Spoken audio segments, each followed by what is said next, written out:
Hey, Daniel, how's it going? Hey Evan, happy Monday. Just getting off the weekend. My wife's birthday is next week, so that's been front of mind for me, just getting everything planned. We're gonna go to a sheep farm to go snuggle some sheep, so getting all that set up. How's your week going? What's going on with you? Uh, uh, uh, kind of coming off the weekend of work. I didn't really take much of a weekend. Worked on the podcast quite a bit this weekend, actually, doing some edits and last minute modifications for some future episodes. Yeah, outside of that, oh, we finally finished the wine storage. All the inventory's done and paperwork submitted to the insurance company. So that's a positive. You'll have to tell our listeners uh during another recording like about this whole snuggling sheep. Like that's you guys do the craziest fun stuff. Like I don't know about it, but bunnies and puppies and now just don't come home with one. Like That's the fear. That's the fear. The wife wants sheep, and I'm like, I'm glad we have a very small house and a very small yard. Congrats on the wine cellar. I think we talked about that maybe like 12 episodes ago or so. So yeah, for yeah. anybody who's listened to like all 50 plus episodes, you finally got an update on that. It's all done finally. So all right, should we jump into today? Yeah, let's go for it. You want to introduce the topic today? Yeah, I think we're circling back to that age-old topic around denials and denials prevention, and management of that. It should be a fun episode. I'm excited. Brand new guest on, so nice little change that we're gonna have. Cool. Yeah, let's jump into hot topics and an introduction. So I'll introduce our guests today. So with a dynamic background, and my goodness, like so much to cover here as far as background. So an attorney barred in the state of Maryland. I'm hoping getting my acronyms right. And a licensed nurse, a certified professional coder, which is a CPC, and then a certified professional compliance officer, CPCO, for anyone not up to date on their acronyms, and has helped hospitals overturn denials for many, many years and of as also as a licensed practical nurse, LPN, another acronym, my goodness. And then graduated from Walter Reed Army Medical Center and served as an active duty nurse for 6 years with the U.S. Army, and is currently the vice president of denials at Cloudmed, which is an R1 company. Thanks for joining us, Sarah. Thanks for having me. I'm going to have to listen in the future so I can hear about this sheep hugging and petting situation. I know, right? Like we've covered Girl Scout cookies. I mean, we talk about all sorts of stuff on the podcast, non-revenue. I'm missing out. I need to go back in the archives and give it a listen. Anybody's in Pennsylvania, there's a sheep snuggling, and there's an added like $30 for a professional photo shoot with the sheep. So we got the add-on for the photo shoot. The full package. This is getting better as you explain it. I really should keep quiet about my life. It's mostly animals. Well, I'll introduce our hot topic here today. And I know we've talked about team development on many, many episodes on this podcast. But we've never talked about team development in the context of denials. And honestly, Evan, we probably should expand that to like other teams as well. I think this is a really cool topic today.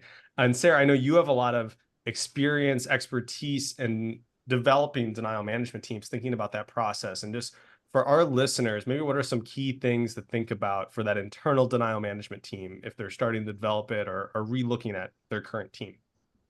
Yeah, I think so. One of the most important things that this is going to be a theme that resonates over and over and over today is multidisciplinary.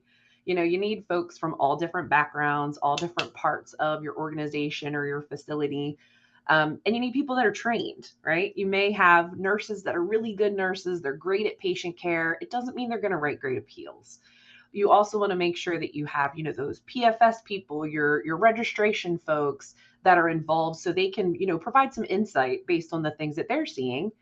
And a lot of times our denials now are like multifaceted or multi-layered. So having that expertise to be able to have a team member that can write the piece about authorization, and then having a team member that can write the argument for the clinical piece, for the medical necessity, really important, not just from an appeal writing perspective, but also when we think about denial prevention and closing the loop. We want to make sure that everybody in the organization that is impacted by the denials understand what we're seeing, get a look at the data, and that way they can work to create some prevention efforts within their particular scope within their area. Hey, Sarah, how do you recommend smaller organizations doing that? For large companies, I can definitely see that interdisciplinary. But if we're talking a small critical access hospital that might not have as many resources, kind of what are those kind of key points of like how to integrate and partner with others? Yeah. So I say, find a Sarah, find a nurse attorney coder. No, I'm just kidding. A diamond in a rough. There you go. But yeah, you need to find somebody that has a strong background, typically that comes from the insurance world. And very often they're able to manage all of those different facets that I just mentioned. So they can respond to the administrative or technical issues while also being able to comprehensively respond to the clinical piece.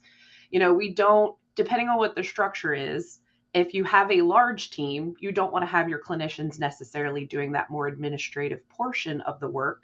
But if you don't have a large team and you only have one or two people that are performing these tasks, it is a good idea to get someone that has a clinical or a coding background, as well as some rev cycle or previous hospital management experience as well, because all of those things, we know insurers have a tendency to play games, and whoever is in this role needs to be someone that understands how insurers function and is able to probe and trust but verify, do all those tasks that we need done in order to craft our best appeal and make our strongest arguments. And sometimes it's even right, like outsourcing elements in that capacity too. I mean, I've seen small organizations leverage their CDI person to help with some Mhm. of the appeals. I've seen them leverage their case managers and staff to help with those level of care appeals and kind of outsource that physician advisor because maybe the medical director is medical directing plus acting as an acting physician. So really being able to like strategically think through and Right. leverage different people from even outside of the revenue cycle, those opportunities to partner in that appeal writing process. I could totally see that taking place and happening. um Taking a little bit different spin of it, like we talk a lot about denials management and management of those denials, but how have you started to see organizations really convert them from a management component of like as denials are coming in, facilitating and doing that, but really starting to leverage interdisciplinary teams potentially for the prevention model of learning from that? Yeah, and to your point earlier, it depends on the size of the organization and the volume of denials, what the scope looks like, and the things that they're seeing. We've started to see multidisciplinary team meetings on a monthly basis, a biweekly basis, really just depending on what they're seeing. But again, bringing everybody to the table to provide feedback. This is an area where we're seeing a lot of authorization issues. What can we potentially do about this? And you want to make sure that those contracting folks are in the room too, right? I think we have a tendency to exclude our managed care contracting team members, who sometimes are the most important piece of the puzzle, because they may have language or there may be something in the contract that the team isn't aware of that could potentially assist to make those best arguments. So just again, making sure that we're breaking down these silos to the best of our ability, and providing that feedback to the team. One thing that we really like to do, that I'm a big fan of, is case studies. Let's look at this account. Let's see where the breakdown was. How many places did this go wrong? And what could we have done to fix it? Because you can speak anecdotally all day long about what is going wrong, but until you're actually able to show someone in writing, what was missed or what opportunities we have, it doesn't resonate as much. So I'm a big fan of case studies. I love data, but sometimes you can make data say whatever you kind of want it to say. So it's really important to make sure that everyone understands what we're calling a denial and how we're tracking it. That way, our feedback is as robust as it can be, and it makes sense to the people that we're giving it to. So I think meetings are super important, making sure everybody has a voice and that everybody at the table is heard too. I was thinking about, you mentioned like the multidisciplinary, and like a lot of these folks probably come into denials team with a lot of knowledge already, and looking at case studies obviously like is a good learning opportunity. But maybe as far as like building that team and like continued knowledge in this space, are there any ways that you think of like beyond just case studies to be really like training folks or getting folks the knowledge they need to tackle some of those more complex denials that span a little across the health, like revenue cycle, or even in the clinical world? Yeah, absolutely. I think conferences are a huge thing. We're starting to see sort of a downtrend. Just, providers have so much to do and organizations are so busy. But every time I go to a conference, I learn something new. And, denials is a hot topic. So there's a lot of training out there as it relates to denials. But we have to make sure that when we're putting folks in these roles, we're going through the training so that they can understand how to root cause an issue. What is the true problem? The remit may say Y and the true issue is A. So being able to dig in and understand how to do that. One super important thing that I like to do with my team, I oversee clinicians and clinical coders and a group of attorneys, is like persuasive writing. How do we make the best and strongest argument? If you just regurgitate facts onto the paper, it really doesn't do a whole lot. The auditor can read the medical record or the reviewer, and they're going to spin it however they want. But we really want to make sure that we're formatting and structuring the argument so that we have the strongest argument up front. We provide all of the substantive information and then the supporting documents that are attached to it. One of the presentations that I do, it's called Keep Calm and Appeal Like a Lawyer. And we basically just talk about legal writing principles. Like, how do you make the best, most concise argument that is persuasive and compelling, and write it in a way that someone is reading it at 4:30 on a Friday, they're getting ready to go out the door, but they can still make an informed decision. Continuing education is super important as well, because we know that policies are constantly changing, regulations are changing. So making sure that your team is staying abreast of what's happening in your region, what's happening with CMS, all of those really important things. So that way they have the tools that they need to be able to make those best arguments when they're crafting appeals. I think Daniel, it sparks me going back to a previous episode with, oh God, what is her name from Stanford? Was it Addie or Abby, Abby, I think. that's right. Yeah. Yeah. And she's the director over revenue cycle education. And she was talking about there where, the revenue integrity team creates a newsletter that goes out to the full revenue cycle based on policy changes from payers and CMS and all of that, in conjunction with their managed care contracting team, so that it really is educating everybody who potentially could be touching these accounts throughout the different phases of revenue cycle. And they've even expanded that to some of their physician leaders to make sure that the physician leaders who help with the appeal writing or peer-to-peer reviews are getting that same information so that they can kind of target and leverage it in that regard. So, great listen. If you guys want to go back and hear about developing an education program and team, it was a pretty awesome episode as well. I just, before we run out to a break here and coming up in a little bit, one quick question for you. So from an education perspective, to your point, we are starting to see a lot of providers just not have the time to go, or even actually it's more about the funding, right? And having the funding to send their large teams. How do you see organizations now starting to pivot in that education space for their kind of their frontline revenue cycle staff or team members that might not be in that leadership capacity, so that they still are getting that same knowledge beyond a webinar here and there? Yeah. I think a lot of what we've seen is folks are creating their own internal sort of education pathways, different curriculums for different team members, depending on what your position or your role is. There's also, consultants out there that do this kind of stuff too, that will come in for a fee, just kind of depending, and provide that education to make sure your team is up to speed, to get them where they need to get. But it's really important too, when you're looking at putting people into these roles, that you ensure they have that skill set, because you can have the best training program and curriculum, but you also need to make sure that whoever you're putting in these roles, they have the tenacity, they have that wherewithal. They're, I hate to use the word aggressive, it sounds strong, but there's a certain kind of personality that is really good at working with denials, because you have to communicate with payers and you have to do that in a certain way to get the response that you need. I laugh because I've worked with people who aren't maybe aggressive when working with payers, and you don't get a response. You ask, and then maybe like a month later they're like, "Oh, I didn't hear anything," and it's like, "Oh, that's bummer." Yeah. And I've seen some appeals that have been written in the past where we're basically like asking the payer to forgive us. Oh, we made a mistake, please pay this claim.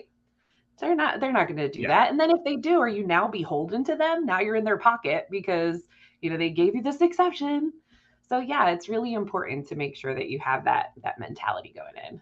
And I think it's different too, right? Like how you write a clinical appeal or something of that nature is definitely different than how you're writing an administrative appeal on like lacks authorization, but we have the authorization and it. We're not having to prove at that point in time the clinical necessity around it. We're proving that we actually have received the authorization for those services, and that's what was actually approved. And I think that the tone and the message of how we go about creating those are different in those capacities, how we educate teams from administrative appeals versus clinical appeal writing and how you develop those team members, because you're going to have some cross, but most of the time they are completely separate teams. Yeah, absolutely. But they're all part of that multidisciplinary team, Evan. They definitely are that. Well, let's run to a quick break and we'll be right back. At ValueWare, we help healthcare organizations streamline prior authorization submissions with one platform, helping you simplify, connect, integrate, and automate each part of the process. We take your pre-existing workflow and truly automate it, including the submission and verification process. The best part? ValueWare automates your prior authorization processes for all of your payers, specialties, and service lines, not just some of them. Valor is built around you. Learn more at valueware.com. That's valueware.com.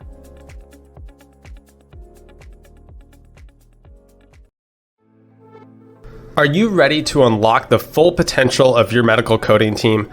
Look no further than Adeo Technologies, the leading provider of medical coding productivity solutions. With Adeo's Gemini Solution Suite, medical coders are empowered and complemented with cutting-edge tools and technologies. The Gemini Coder platform, Gemini Autocode, and Gemini Coding Assist solutions work seamlessly together, creating efficiency and improving accuracy in medical coding. Say goodbye to tedious manual processes, cheat sheets, and memorization, and embrace the power of workflow improvements, artificial intelligence, and predictive coding. At Adeo, we believe in the collaboration between medical coders and artificial intelligence to create coding capacity that makes human coders more valuable to their healthcare organizations. Visit our website at www.adeo-tech.com. It's adeo-tech.com to learn why we love coders and how Adeo Technologies is transforming medical coding productivity one claim at a time. And we're back. All right. So let's jump into denials and all that. That's good with that, right? I think that's what we're gonna dig in here. So this is the debate section. We talk about industry trends, out of the box ideas, and topics that get you thinking. And Sarah, with your multidisciplinary background, I mean, we could get into many issues about denials, but one of the things we wanted to think about was like tips to improve internal appeals process. We talked about it a little bit in our hot topic, but just like I guess what comes to mind first when thinking about like internal appeals processes and what you do there? The first two things that popped in my mind are standardization and efficiency. A lot of times, we have this correspondence going here, and then this person grabs it here, and there's all these various touch points versus just having one place that, denials inflow to, and then maybe that team routes them appropriately to where they need to go. So definitely standardization. We've already talked a little bit about training. Training is so very important from the time someone starts in that role, the continuing education. You just got to keep learning because everything is changing constantly. And then from an efficiency perspective, I know one of the hot topics right now is AI, especially the generative AI stuff. And I definitely think there is a place for AI as it relates to rules and contracts. So directing your workflow, directing things to where they need to go, and then efficiencies in helping to actually craft the appeals. Medical record summarization is a big one that we've been talking a lot about. when you can change your appeal writer's role to be more of an editor than a content creator, you just become so much more efficient naturally. So you're able to move through accounts more quickly. You're able to get more out the door. And as we see denials volumes rise, we need our appeals volumes to match that and make sure we're able to, get things out more quickly. I know different organizations have different comfort levels with AI, especially because it is so new. Very often there's SLAs tied to it. So we're seeing some hesitancy among various organizations just because it's not fully vetted yet. But I do think there's going to be a big place for it in the future. And it's definitely something organizations with high volumes of denials should probably look into and start considering for sure. I think, to your point there, there's already capability within most of our EMR systems to prioritize scoring, to create smart text phrases, to create smart letters even for teams where, I know in my past life, my appeals team, they created some standard letters with phrases that they knew they got clinicians and attorneys to sign off on things and managed care contracting to sign off. Yep, that's our contract language. And to be able to use those phrases and pull that in to do it, and then they're just adding the content to it. Then they're handing their letter off to a different team that says, please pull this template, and it's pulling those redacted records in. And I think that's the other key part, right? Is redacting your supporting documentation that shows only what you're trying to show. A lot of people pull the full record in, and then you're giving that person, they already have most of the time able to get into your EMR system to look at it. So why just pull that specific information that you need, I think is key for people to learn that, because if you're giving them the whole plate and they only need the they're only supposed to be receiving the salad, right? Like that at that course portion of it, you're setting yourself up for them to actually cite you for something else. I've seen that happen. Oh, well, thanks for handing us this other part we should have denied on as well. So making sure that you're tying those two elements together. And that's where I think AI has a lot of capability for us, is to say, I just want this, go pull that for me, versus spending the time, having to spend that time to go do that themselves. Yeah. Absolutely. Instead of manually combing through, it very quickly aggregates all the important stuff. I couldn't agree more. And I think to your point before the break, looking at ARC and CART codes and trying to map them to specific payers and looking at that is key too, because what you're going to treat as a denial with Blue Cross is not necessarily how you're going to treat a denial with Medicare. I mean, you're self-denying some things to Medicare, but you know that. So you're pre-doing it. So don't count that as a denial, count that as a contractual, because you're already showing it as that. Where with Blue Cross, you would expect it to potentially get paid for that item. So you do want your system to tell you to deny that and take that, send that to your centralized team to look at it. Do you see, I mean, I'm going totally off script, everybody, on Sarah here with our pre-planned questions that sometimes we do. Now I'm nervous. No, but do you see as an industry where hospitals are going to need to start to, in managed care payers are going to have to start to send denials down to the line item, so we can start posting like we do on the professional side, more line level?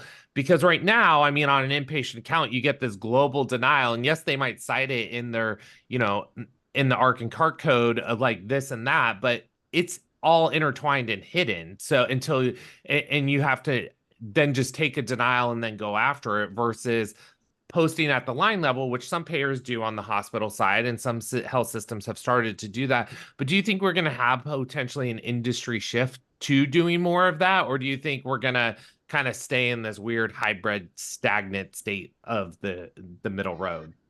I think that's a great question. And I think we're being forced into that sort of line item posting and review.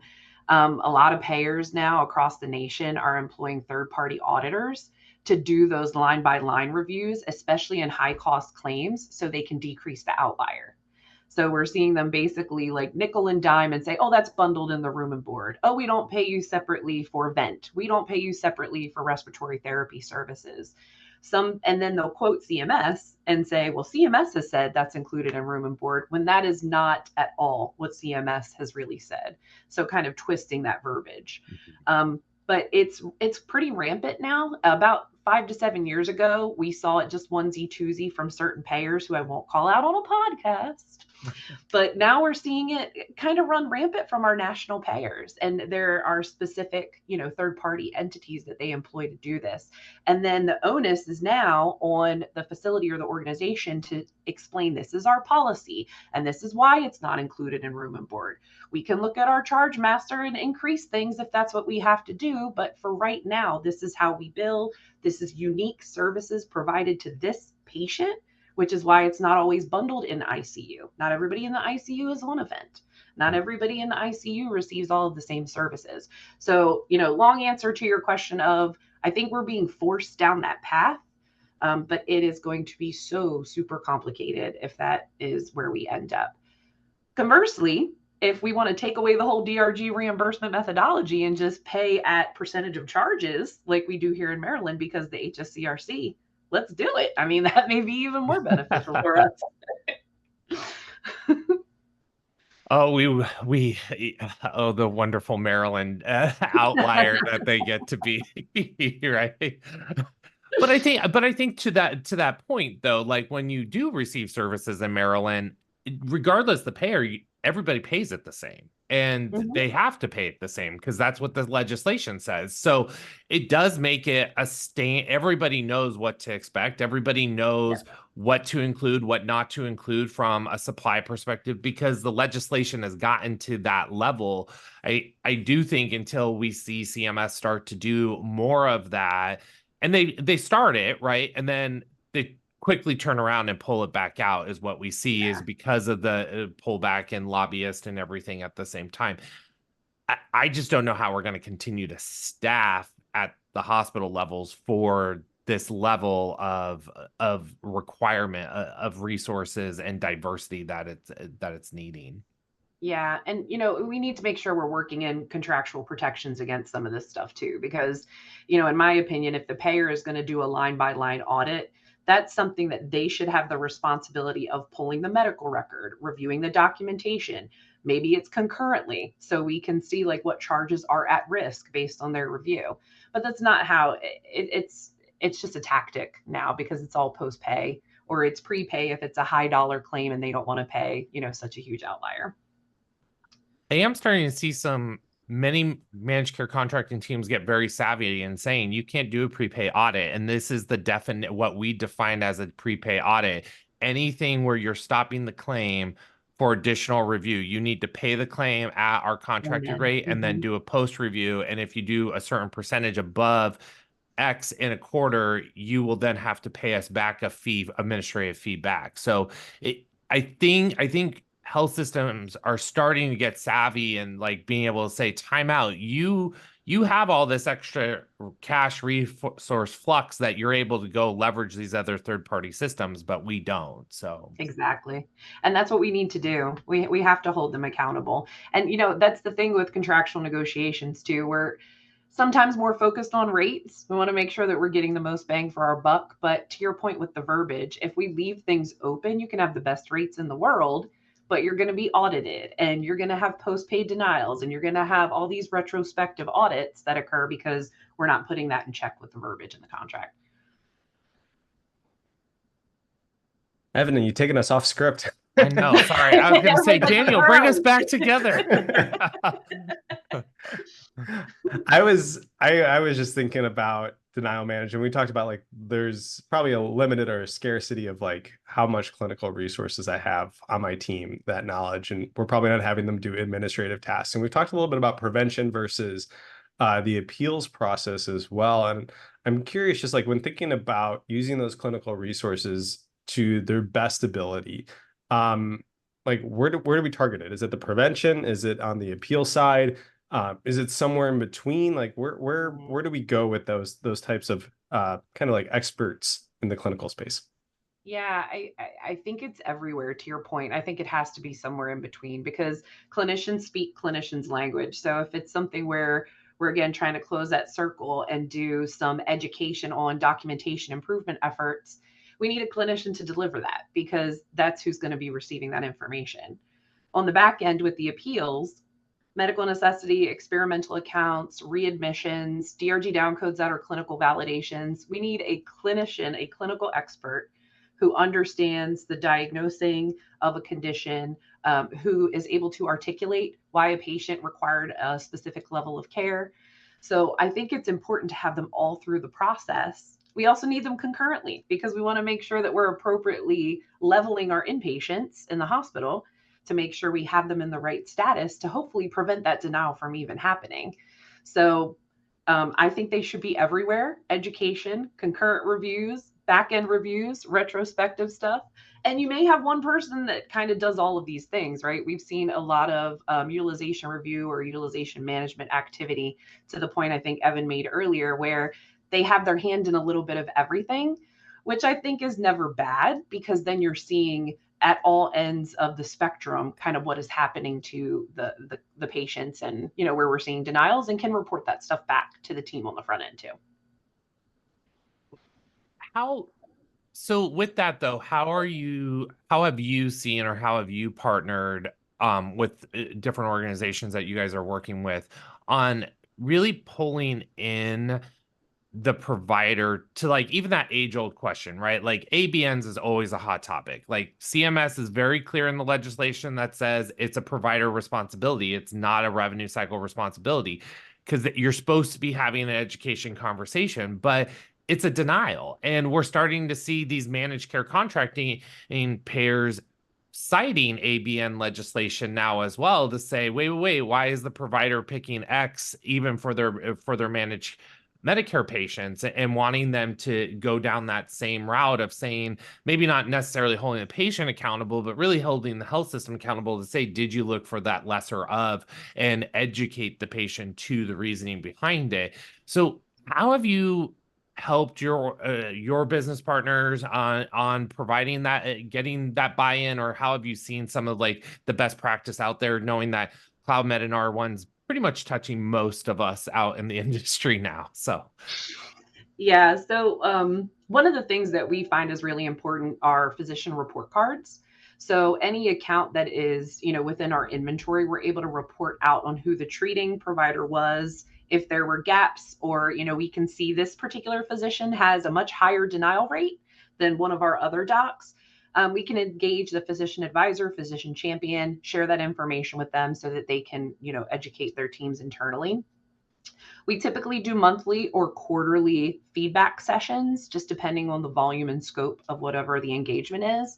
And in those sessions, we provide some reporting back on the denial reason, the payer behavior, the physician behavior, and then, as I was mentioning before, the case studies. I think it's really impactful to show a medical record and say, and like readmissions, I'd mentioned readmissions. In our second admission, when the patient presented, we noted in the H&P, the patient is being readmitted for da-da-da, they were just here 2 days ago. That kind of language is so damaging and such a red flag. So being able to call out specific instances to share, especially from a documentation improvement perspective, is super important. So we'll engage with, the UR, case managers, CDI, whatever the scope of the engagement is, to provide them feedback directly to the whole team. So that way they have things that are, true, actionable kind of feedback items that they can use and take back to their teams. And also, I think physician champions are so important. It's so great to have someone who is sort of the head, especially if you're in a teaching facility, you have a lot of residents coming through. Someone that is making sure that they're keeping the boat upright and keeping it afloat, and everybody is receiving the same consistent information and education. So we really like to partner with physician advisors and champions too. I'm laughing to myself a little bit. I was once working in with a health system a while back, and I was running some reports on ABNs just to see, like, what are our ABN denials looking like, and we had like one side in ABN in the last 12 months. So like there wasn't an ABN process, and they're like, because you found this and you're like the reporting guy who found this, like, how do we do an ABN workflow? And I'm like, I don't know. That's a great question. And I just look back at that now and I'm like, I don't think that there was any sort of like clinical involvement in denial processes, like to own that, and like the provider communication to say, hey, if you do this service, you need to have a conversation with the patient about that. or even getting like buy-in to do like ABM workflows. Wasn't there. Just Evan, you do say it's an age-old question. I don't think maybe there is somebody out there that's doing it well, but I personally haven't seen it done very well. I mean, there definitely, I think there definitely are health systems out there doing ABNs actually extremely well, but it goes back to Sarah's point, having a physician champion and getting their buy-in out of the gate. And usually if you can get the medical director over the whole system, the CMO on board, they're going to help get those other physician champions. But it's really about making sure you are taking a phased approach. Everybody wants to do this big bang when it comes to ABNs. And I know in my past life, we tried it, it blew up in our face. So we actually rolled it out slowly and said, okay, we're just going to do labs. And, we first started targeting vitamin D labs. And because we're in the Pacific Northwest here, I am, and nobody's going to pay for it. Doesn't matter what payer, we know we're all vitamin D deficient. So take vitamin D. Like even the pathologists and everybody are saying just prescribe vitamin D. So we would quit getting these denials. But it was we looked at it from just a capacity amount, and it was a large denial. It caused a lot of extra work for somebody just to write this off. We were doing it and not knowing that we didn't need to do it. And there was this subset of patients, like chemo patients and stuff, that we did need to run the test on and everything. But we were able to carve out and say, okay, this population, it's appropriate for this population. It's not, either change your practice or have it flag in the system. And really flagging in the system taught those residents to say, oh, this patient population I should really be ordering it for, not all of my patients that are walking through. We took a different spin, though. We started off from a clinic perspective versus the hospital and just said, okay, we have these hospital-based clinics that have medical physician oversight or nurse practitioner oversight consistently. Let's start with those ABNs and then move it towards the other outpatient services at the hospital that would trigger in the provider's clinics. So really try to target in the ones that they're managing versus trying to bite it off. But I think what it shows is, regardless for denial, you have to have a physician champion who's passionate about it. Same thing when I was at a former employer with a behavioral health hospital. Until we got that medical director on board and he got all of the physicians on board, CDI was struggling getting them to change some of their language to match what the payer policies were, to cite those policies directly in. And even though we created smart phrases, it was the adoption of those smart phrases till that was there. We kept getting the same level of denials. Mm-hmm. Maybe to that point though, Evan, just like I think like a vitamin D test, like I don't know what it is in the Pacific Northwest, but that's probably like you're not going to recoup a whole lot from a denial perspective. So you got to be like a more probably like healthy and robust denial team before you're getting to those low price denials for what are a lot of ABNs. It's just like maybe not the bang for the buck. And maybe like spinning that into like a different thought process, but related. Sarah, just like thinking about health systems that are thinking about maybe should I be engaging with a business partner on denial prevention or management services for that matter? Like what I want to give you a chance just to talk about your thoughts on like when it's appropriate to reach out, and is it always appropriate to reach out, and just like walk us through what that thought process should look like. Yeah, I think it's always appropriate to reach out, because who doesn't love a safety net? It's always good to have somebody in your back pocket where if things get tough, or maybe you have somebody go on maternity leave, the group or team that usually does this, like with COVID, now they have to hit the floor. So we need to use these resources in a different way. I do think that hybrid models are usually really good for organizations where they have some accounts that they keep internally, others that they refer, to another team. Maybe it's, complex claim work, VA, workers' comp, high balance issues that just really need a close lens and somebody really focusing a lot of time on it. The appeals process is not an easy one. It takes a lot of time and energy. And, just getting the letter to the right place in front of the right person is only one small piece of it. You have to do follow-up. You have to make sure that if the claim is approved, that it's paid appropriately, because then we may see some kind of underpay that results from that. So if you're doing the appeals process right, it is very arduous and it is very time consuming. And a lot of organizations don't have the resources to be able to do that. So I would always advocate for partnering with someone that is, a contingency based fee. So it's found money, whatever they get overturned for you, it is great.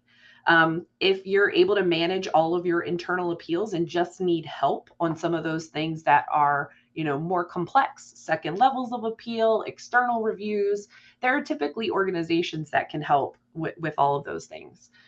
Also, no minimums. Like I said, having someone in your pocket to be able to send things to as you need is super helpful. But you don't necessarily want to partner with somebody that requires you to send them a certain amount of inventory every month.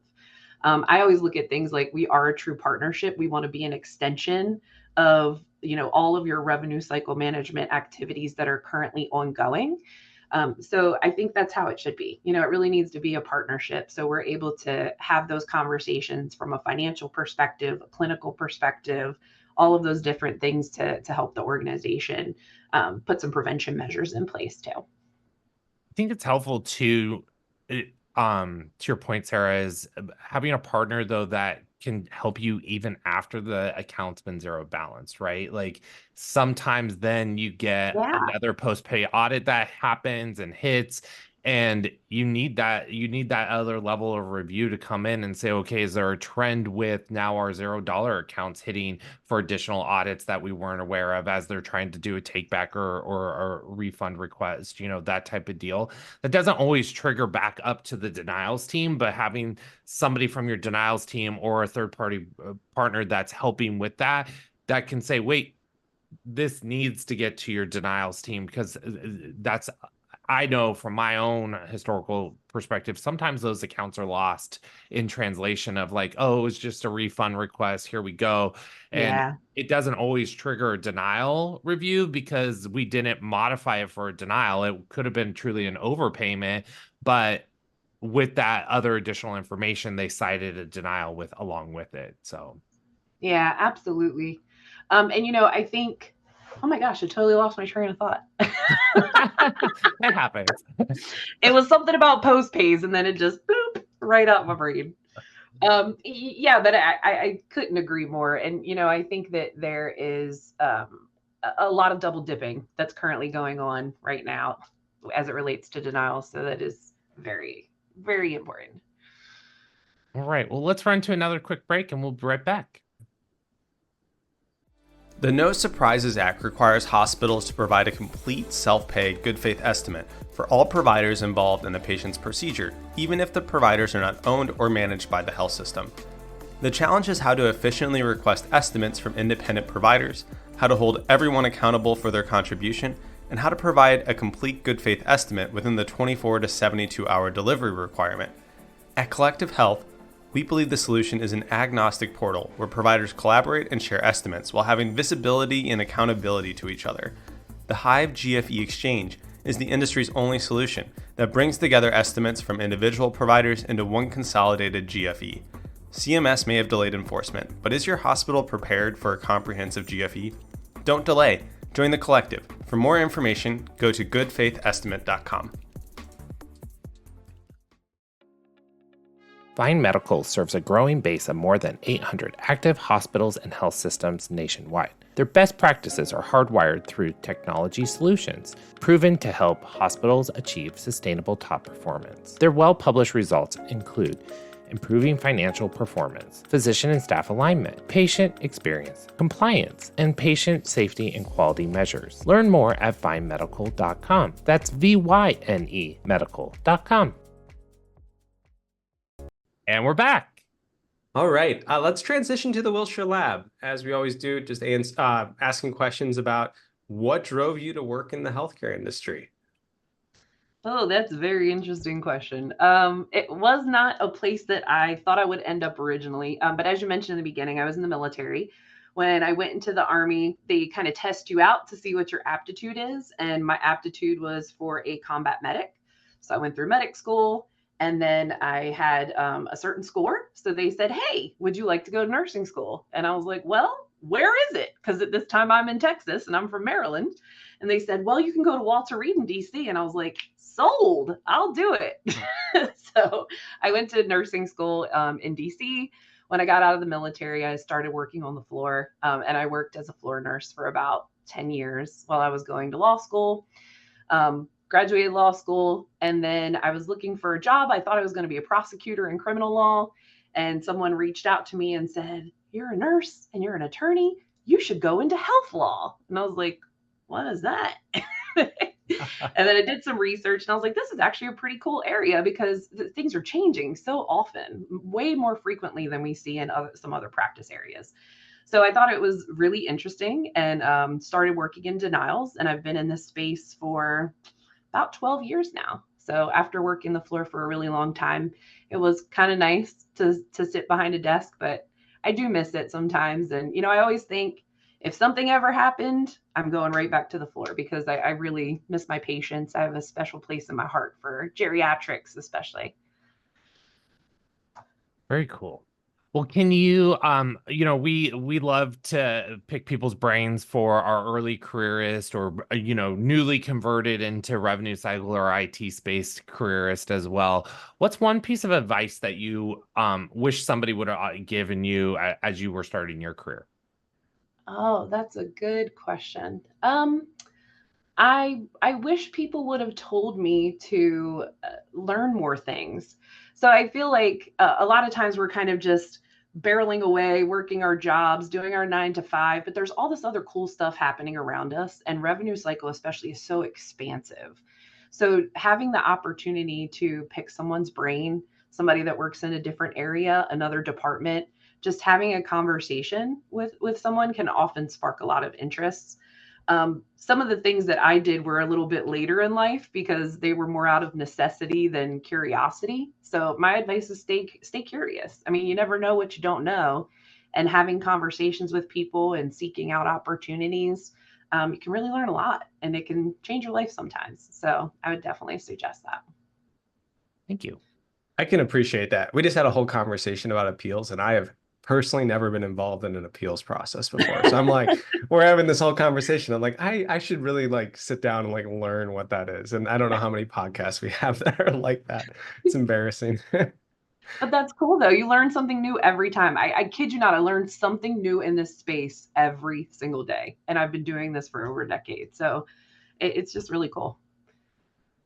Cool. Well, we've barely scratched the surface, I know, of denials management and prevention. And I appreciate you, Sarah, for joining us. For listeners who want to reach out to you, maybe they have questions about the denials prevention, or they're like, hey, how do you get into medical law? Like, what the heck is that?